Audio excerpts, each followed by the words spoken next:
products will fundamentally change. But what's even more important than that is the impact that it's going to have on manufacturing, on farming, on energy production, filmmaking, medical delivery. Industry needs this rule to make sure they can use this technology that's going to allow them to do business more efficiently and effectively. And I think it's only right that America lead, because we have led in aviation since the very beginning, from the Wright brothers to Chuck Yeager, Pan Am, TWA, the jet age, all American. We are now going to also lead in the drone space as well.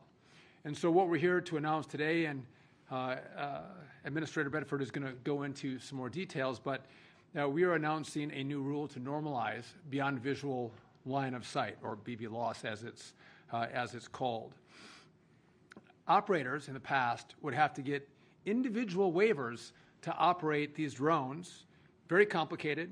They were issued on a case-by-case basis.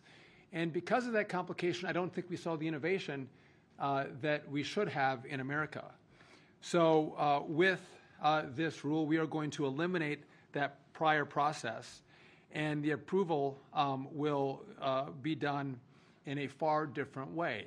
The rules are going to completely change in the way that drone use is going to be approved. And what this is going to do is, again, allow our innovators and businesses to continue to create and innovate and change the way our industry works with the use of these drones.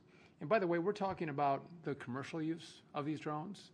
Obviously, we look at the rest of the world and how drones are used in another capacity, also very important. But again, this is the commercial use of how these drones can change industry. And I would just note that we work very closely. We partner with our other allies in government on how do we do this the right way? How do we put safety first, the American people first? And so those conversations have been had.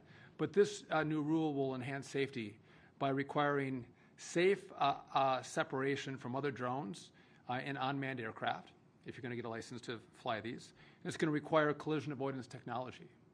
We're also partnering with TSA to ensure that operations supervisors and flight coordinators are properly vetted. We want to make sure the TSA looks at who's operating these, what kind of background do they have, and make sure we have the right people, the good people, operating these drones. And so TSA has been a great partner.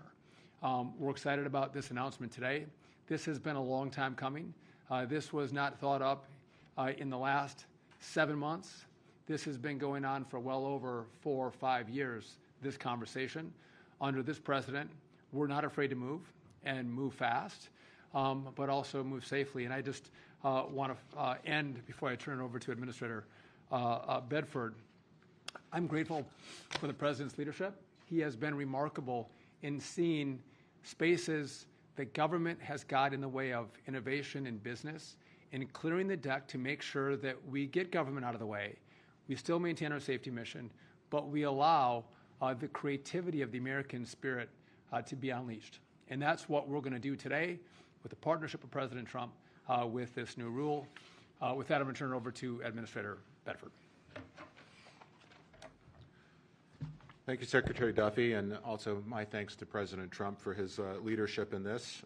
As the Secretary said, this rulemaking has been in process for well over 5 years now. A lot of thought, a lot of critical thinking has gone into the rulemaking process, but the rulemaking's not finished. We have another 60-day sprint for industry-wide comments, which we'll then take into consideration. Also, as the Secretary mentioned, this has been an intergovernment process. We've had our friends both in TSA and Homeland Security participate with us in making sure that we're thinking about all the potential threats as well as the opportunities that go with the deployment of drones. As the Secretary said, this is happening today. We have drones in operation in our skies. It's not as regulated, perhaps, as it should be. It's done on an exception basis, which makes it very, very difficult to manage, and it makes for an uneven playing field as well, which is, frankly, is a headwind for innovation. So finalizing these rules, when the President 2 months ago issued an executive order to bring this to the front of our thinking at FAA. The team at FAA reacted, I think, very professionally and putting in a lot of late effort to bring this to the rule that we have today. So, again, my thanks to the team at FAA for all of their hard work.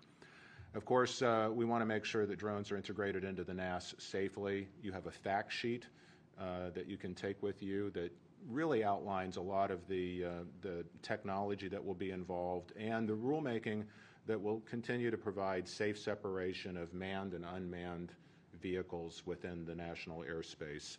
So we feel very confident that we've got the rulemaking is anticipating the use of technology like ADS-B that will allow drones to see and avoid manned aircraft in the NAS, and also how we're regulating the operators that we will allow into the NAS through the use of drones. So again, this levels the playing field, brings tremendous innovation capabilities to our U.S. providers, less reliance on potentially the use of foreign products in our national airspace. Again, thrilled to be here today to share and answer questions with you on the BD loss. And also, again, thank you to the President and to Secretary Duffy for their leadership. Now let me turn it over to Lisa Ellman. She's the CEO of the Commercial Drone Alliance.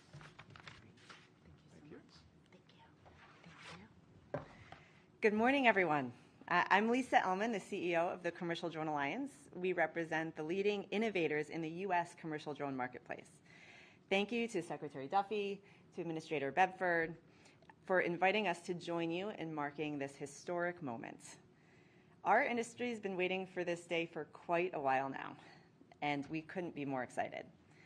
The government and industry leaders gathered here today share a common goal: to bring the incredible benefits of drones to communities across the country. We all understand that pioneering these innovative aviation technologies is vital for our economy, for safety, for national security. Drones have become critical tools for so many Americans. Farmers save time and money spraying crops. Line workers safely inspect infrastructure. Police departments respond to emergencies more quickly. And patients gain easier access to medicines, all with today's drone technology. This industry is creating jobs and spurring economic growth for this country. Yet while the technology has rapidly advanced over the last decade, our regulatory framework in the United States has failed to keep pace.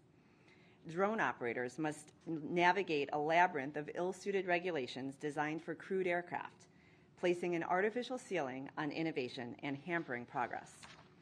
In the meantime, we've seen our global peers and adversaries surge ahead in the deployment of commercial drone technology.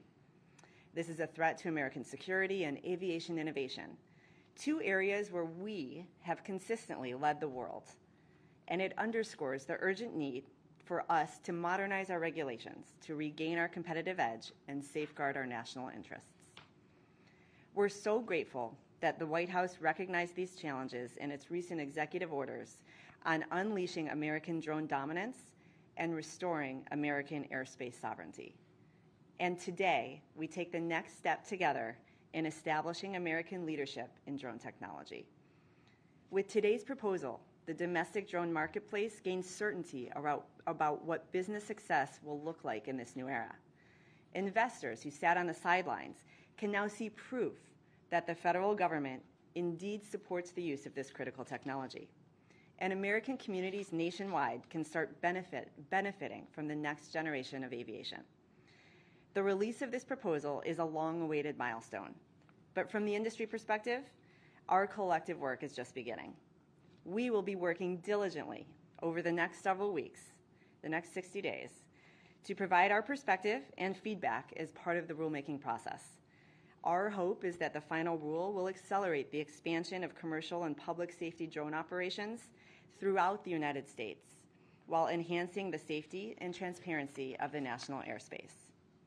Secretary Duffy, the Commercial Drone Alliance appreciates your leadership and prioritization of commercial drone integration efforts. We look forward to working with partners across the federal government and with all relevant stakeholders to restore our global leadership in this game-changing technology. Thank you.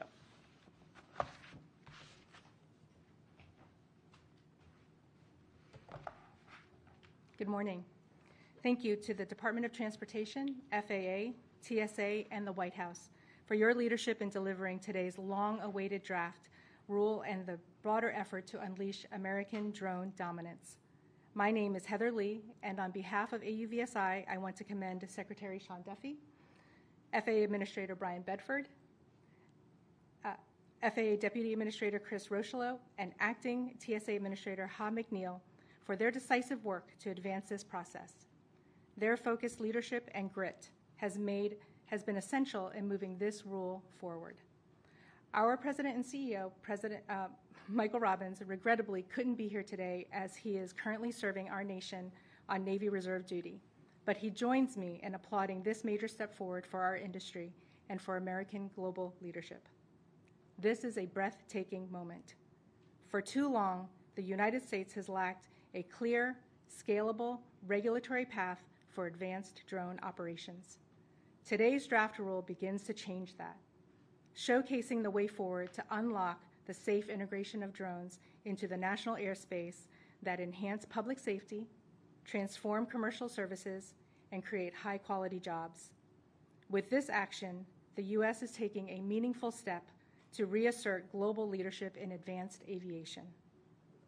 With timely finalization as set forth by both Congress in the FAA Reauthorization Act of 2024 and President Trump's Unleashing American Drone Dominance Executive Order, this rule will enable scaling of critical applications like infrastructure inspection, emergency response, precision agriculture, and beyond, advancing public benefit and safety and generating billions in positive economic impact. To help illustrate what this rule makes possible, our member company, Skydio, is conducting an indoor drone flight demonstration today here at DOT, followed by a remote operation flight of a drone on the other side of the country in San Francisco. These flights embody the very concept of beyond visual line of sight and show how policy directly enables innovation and advances safety. Following the good work that we and many of our members did during the BVLOS ARC, AUVSI and the drone industry looks forward to reviewing the draft in full and submitting substantive industry feedback in the weeks ahead. We stand ready to support the next steps in the effort to finalize the Part 108 rule. Today signals a powerful commitment to safety, innovation, and American drone dominance. Let's continue this moment. Thank you. So before I take your questions, just want to make a quick point here. So often technology evolves in government, rules and regulations don't evolve with it. And what you're seeing today is government coming up to speed with the evolution of this technology. And if we don't do that, there is no reason why we fall behind but for the fact that government can't respond in a timely fashion. Our industry can, we need our government to as well. I want to be clear, for us, the backdrop of this is always safety, making sure our communities and our people are safe as the opportunity for drone technology evolves and is deployed. I couldn't stand here and talk about drones in the airspace without talking about air traffic control, how important the modernization effort that's underway right now is to making sure that drones can be deployed, eVTOLs can be deployed. I want to thank the Congress and the President for the $12.5 billion down payment they gave us to start this process. The total we need is $31.5 billion, but we can start the process. What we are doing, Brian and I have had a lot of conversations. We believe setting this up right is going to save us months and years in the back end. And so we are going through that process now, thinking through how we deploy, how we contract, how we engage with the private sector to make sure this is done at the speed of President Trump, the speed of the private sector, and do it with the safety and the reputation of safety from